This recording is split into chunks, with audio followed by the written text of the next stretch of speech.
Hello everyone, তোমরা সবাই কেমন আছো? আশা করি তোমরা সবাই খুবই ভালো আছো। আর আমিও কিন্তু অনেকটাই ভালো আছি। আজকে তোমাদের সাথে আমি নতুন ধরনের একটি ভিডিও শেয়ার করব, রান্নার রেসিপি। আজকে আমি রান্না করব মাশরুম, শুকনা যেটা মাশরুম হয় সেই মাশরুমটা এনেছি। তো সেই মাশরুমটা আজকে আমি রান্না করব আর রেসিপিটা তোমাদের সাথে শেয়ার করব। মাশরুমটা যেহেতু শুকনো ছিল, তার জন্য এটাকে আমি আগে গরম জলে ভালো করে সিদ্ধ করে নিয়েছি। তারপর অল্প সময় রেখে দিয়েছিলাম। জলটা ঠান্ডা হওয়ার পর মাশরুমটাকে আমি ওখান থেকে উঠিয়ে নিয়েছি। তারপর 2-3 বার মতো মাশরুমটাকে ভালো করে ধুয়ে নেব। সাদা খামের না লেখা নাম এঁকেছে তার গানে সেই চিঠি। মাশরুমটা ভালোভাবে ধোয়া হয়ে গেলে তারপর এটাতে নুন আর হলুদ দিয়ে ভালোভাবে মাখিয়ে নেব। গানের না শোনা সুর আঁকা একা একা ছুঁয়ে যায় তবু কখন এসে যদি বলি সে সবই তোমারই। এখন দিয়ে দেব কড়াইয়ে সরিষার তেল। আর সরিষার তেলটা ভালো করে গরম হলে তারপর ওখানে মাশরুমগুলো দিয়ে সুন্দর করে ভেজে নামিয়ে নেব। সবই তোমারই একা চিঠি একা একা সাইয়া সাইয়া।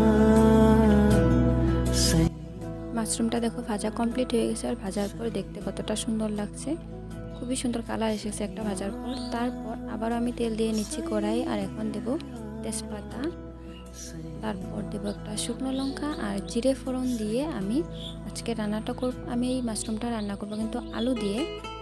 আলুগুলো মা আগে থেকে কেটে ধুয়ে সুন্দর করে রেখে দিয়েছিল। এখন আমি এই সোমবারে আলুগুলো দিয়ে দেব।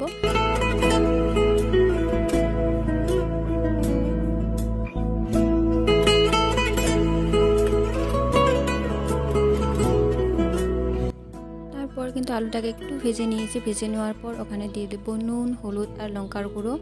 তারপর আলুটাকে সুন্দরভাবে কষিয়ে নেব। এখন তুমি তোমার দু চোখে সেই নীল ছুঁলে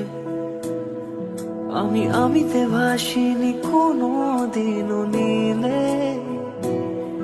তুমি তোমার দু চোখে সেই নীল ছুঁলে আজও আমার সারাটা নীল থাকে একা একা সেই চিঠি না পড়া সুর।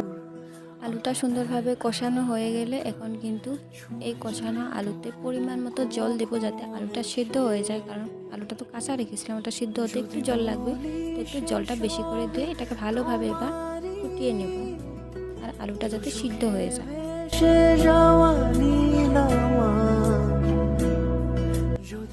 আর এখন কিন্তু আলুটা সিদ্ধ হয়ে গেছে। আর আলুটা সিদ্ধ হয়ে যাওয়ার পর এখানে দিয়ে দেবো জিরে বাটা আর সজ বাটা। সজটা কেউ কেউ চিনতে পারবে কি না জানি না, ওটাকে আমরা সজ বলি। ওই ধনিয়া গাছ কাটলে যে পরে বড় হওয়ার পর গোটা হয় না, ওই গোটাগুলোকে আমরা সজ বলি। তো ওটা বেটে দিয়েছি। এই যে দেখতে পাচ্ছ আলুটা কত সুন্দরভাবে সেদ্ধ হয়ে গেছে।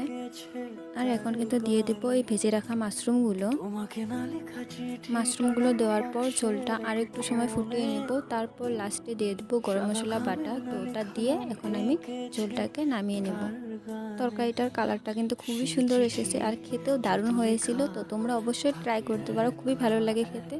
তো আজকের আমার এই রান্নার রেসিপিটা তোমাদের কীরকম লাগলো সেটা কিন্তু অবশ্যই জানিয়ে যেও কমেন্টে। আজকের মতো সবাইকে টাটা, বাই বাই।